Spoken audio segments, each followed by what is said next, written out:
For privacy reasons, I'm not going to take the individual's name, but one of my followers, let's call her Angelica, sent me the story today, and I have never felt so much rage in my life. So without further ado, let's start, because this shit is a lot.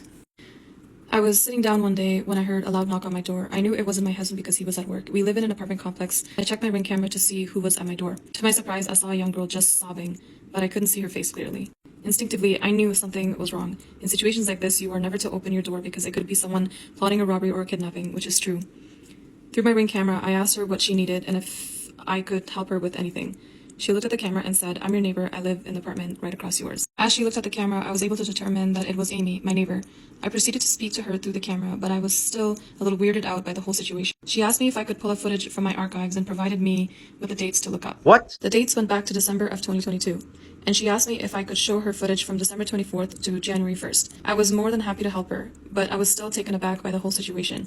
So I asked her if she could provide me with a little more information on why she needed me to do this for her. She started sobbing again and said, "I flew out to spend time with my family for the holidays.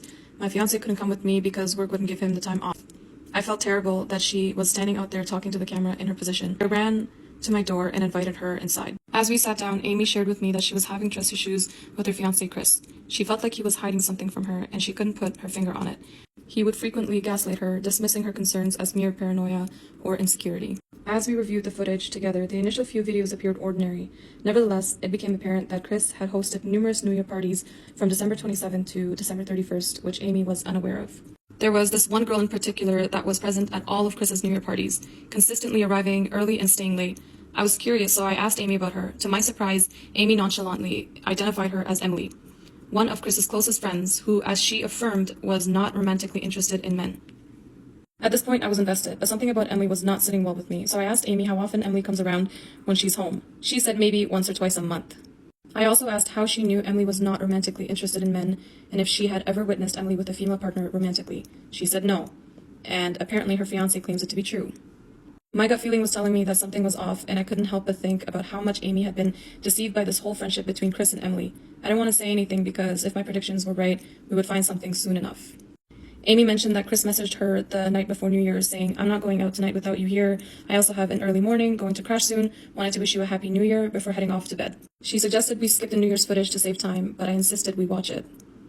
On the morning of December 31st, when Emily made her way into the apartment with her own set of keys at around 8 o'clock, for hours no one else came in or out until 10 p.m. But things took a wild turn when they had a few friends over at 10:30 p.m. By 11 p.m., the group, including Chris and Emily, were all drunk and stumbled out of the apartment. This left Amy feeling inconsolable as she shared she didn't recognize any of those people and unsure why Emily holds keys to their apartment. And the plot thickens. At 3 o'clock in the morning, Chris and Emily returned to the apartment alone with pizza.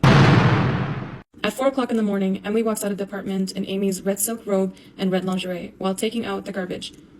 Chris followed her outside and picked her up, carrying her back into the apartment.